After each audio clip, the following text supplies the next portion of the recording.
Dan kalau bahasa Yunani disebutkan Geos Christos, Geo Kreo.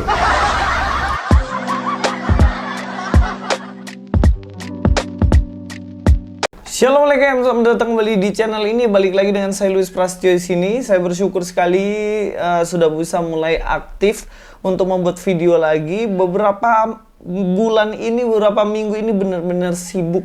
Banyak hal yang saya harus urusin. Bahkan saya harus rombak rumah saya sehingga saya nggak bisa fokus untuk kemudian bikin video.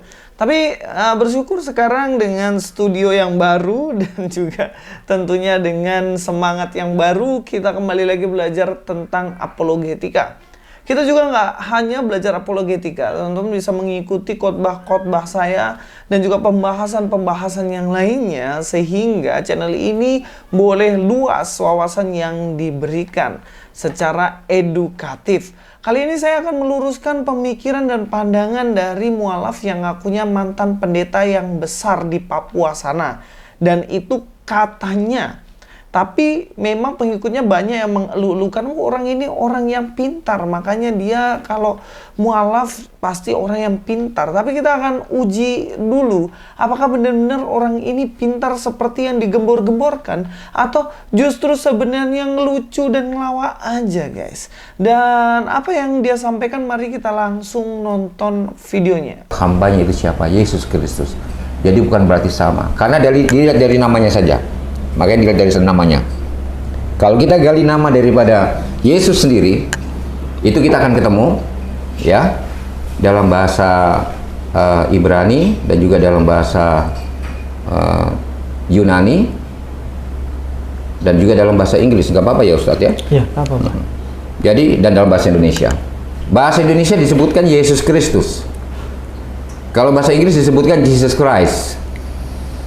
Kalau bahasa Hebrew itu atau bahasa Ibrani disebutkan Jehosia Amasya. Ya, sampai di sini dia ingin membuktikan bahwa dirinya adalah pendeta yang hebat. Saya lupa mantan pendeta yang hebat dengan mengatakan bahasa Ibrani dan juga bahasa Yunani, bahasa Inggris dan lain-lain. Bahkan mengatakan boleh ya, minta maaf dan lain-lain. Untuk menunjukkan dan penekanan bahwa dirinya tahu bahasa Ibrani. Apa yang disampaikan? Di situ dia mengatakan bahwa bahasa Ibrani dari Yesus adalah Jehosia, Hamasya katanya. Dan kalau kita lihat di sini, mari kita cek apakah benar dalam bahasa Ibraninya itu Jehosia, Hamasya. Kita langsung cek aja ya. Kita cek. Mari kita cari Yesus di dalam Matius pasal yang pertama. Di sini jelas ada beberapa versi yang saya tampilkan, tapi kita mau fokus di bahasa Ibrani dulu ya. Dikatakan di sini ini sebenarnya kata Yesus. Ini kan Yesus ya, Matius 1 ayat 1. Inilah silsilah Yesus Kristus dan di sini muncul kata Yesua. Nah, Yesua. Yesua ini sebenarnya kalau kita lihat adalah dari bahasa Aramaik ya. Yesua sendiri itu sebenarnya menjadi semacam singkatan dari Yehosua sebenarnya. Kalau kita lihat sini ya, nama Yesus itu sebenarnya dalam bahasa Ibrani adalah Jehosua. Jehosua atau Yehosua. Nah, ini sebenarnya dalam bahasa Ibrani. Dan kata ini kemudian menjadi Aramaiknya Yesua dan kemudian diterjemahkan di dalam bahasa Yunani menjadi Yesus dari kata Yeshua. Jadi kok bisa berubah, yang sebelum Yehosua kok menjadi Yesua. Jadi kayak semacam Alexander. Itu kemudian namanya juga bisa disebut sebagai Alex. Itu singkatan, tapi sebenarnya maknanya sama. Dan kalau kita lihat di sini Yehosua, Yesua, Yesus itu artinya sama. Tapi memang tidak familiar ketika nama itu menjadi Yehosia. Kalau kita lihat bahasa Ibrani itu ya guys ya. Bahasa Ibrani itu sebenarnya tidak ada huruf vokal. Kalau bahasa Indonesia kan makan, maka itu ada M, A vokal, K konsonan, A vokal, N lagi konsonan. Makan. Itu kalau dalam bahasa Indonesia jelas ada vokal, tapi kalau dalam bahasa Ibrani nggak ada vokal. Sehingga kalau sebenarnya dikatakan Yehosua, Yehosia, ya itu bisa aja. Yang penting bener aja yang konsonannya gitu loh. Yehosua, Yehosia, Hamasia, ya bisa aja. Dan kalau kita lihat sendiri, Pak Daeng ini memakai kata Yehosia. Tetapi dari sini kita melihat bahwa dia salah paham tentang kata Yehosia. Katanya itu berbeda dengan Yehova. Kita akan bahas itu bagian selanjutnya. Tapi kita akan bahas dulu di dalam bahasa Yunaninya. Dan kalau bahasa Yunani disebutkan Zeus Christos, Theokreo, Zeus Christos. Di situ Pak Daeng ini mengatakan bahwa Yesus dalam bahasa Yunaninya Theokreo. Theokreo. Nah, ini sebenarnya dia ini dapat dari mana kata Theokreo? Dan ini benar-benar konyol, guys. Mungkin dia ingin membuktikan dirinya pintar dulu waktu jadi pendeta, tapi justru ini membuktikan kekonyolannya. Membuktikan bahwa dia tidak tahu menahu tentang bahasa Yunani. Mari kita akan lihat ya. Dalam bahasa Yunaninya sendiri ini katakan Biblos Genesios Yesou. Ini I ya. Ini I. Ini bukan J. Isou Kristo. Isou bukan Theokreo. Nggak ada Theokreo. Di mana bagian Theokreo? Dari sini kita melihat bagaimana kekonyolan dari Pak Daeng ini kemudian terbukti bahwa dirinya mencoba mengatakan bahwa Yesus itu bukanlah Tuhan melalui nama. Dan itu jelas nggak bisa. Kita kembali ke bahasa Ibraninya lagi. Bahasa Ibraninya memakai kata Yesua. Yesua itu sebenarnya kalau katanya Pak Daeng ini berbeda dengan nama dengan nama Yehova. Ini jelas keliru. Karena apa? Yesus itu sebenarnya Y-nya itu adalah Yehova. Yehosua, J-nya itu Jehova, Yahweh. Jadi kalau dibilang itu berbeda dengan Yehova, itu jelas ini orang benar-benar nggak tahu.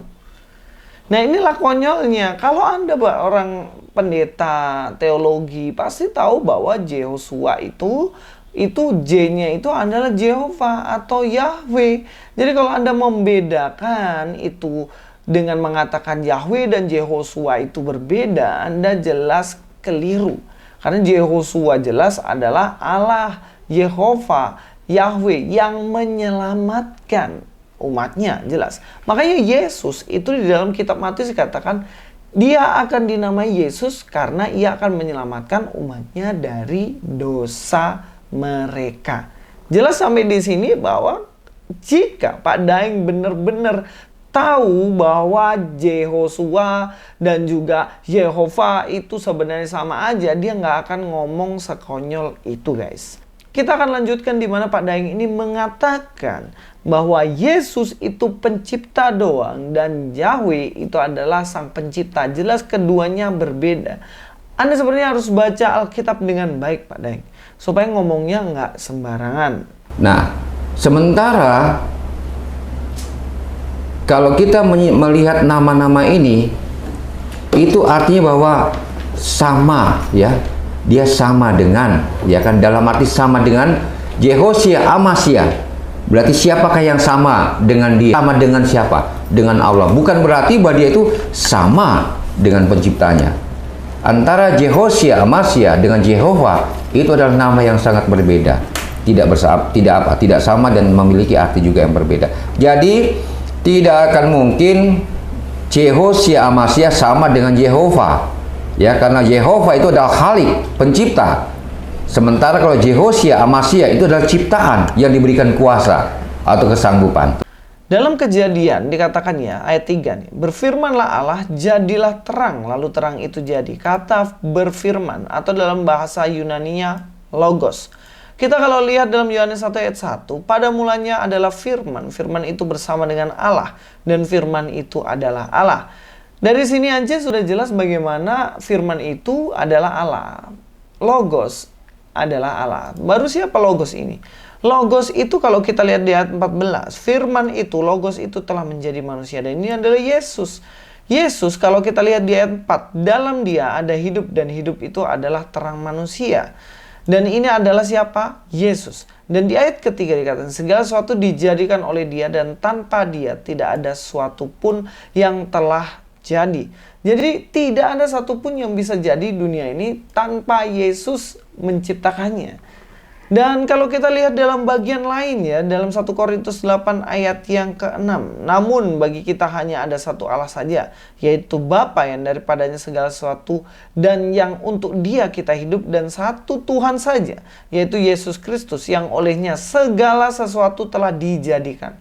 Segala sesuatu telah dijadikan oleh dia. Oleh dia ini siapa? Yesus Kristus. Jadi nggak ada alasan untuk Anda mengatakan bahwa Yesus bukan pencipta, yang pencipta adalah Allah Yahweh saja. Tidak, karena baik Yesus, Yahweh itu sebenarnya adalah sama. Sama-sama Allah dalam trinitasnya. Hanya bedanya pribadinya berbeda. Pribadi ini bukan berarti kepribadian ganda, bukan. Pribadi dalam arti bagaimana menampakkan diri pada manusia dalam berbeda. Yesus memiliki tubuh. Allah Bapa tidak memiliki tubuh. Karena Allah Bapa yang transenden, kemudian Yesus yang imanen. Dan inilah sebenarnya pandangan yang benar tentang Yesus Kristus. Jadi nggak bisa Anda membuktikan Yesus itu bukan Tuhan dari namanya. Karena justru namanya membuktikan bahwa dirinya adalah Tuhan. Begitu Pak Daeng ya.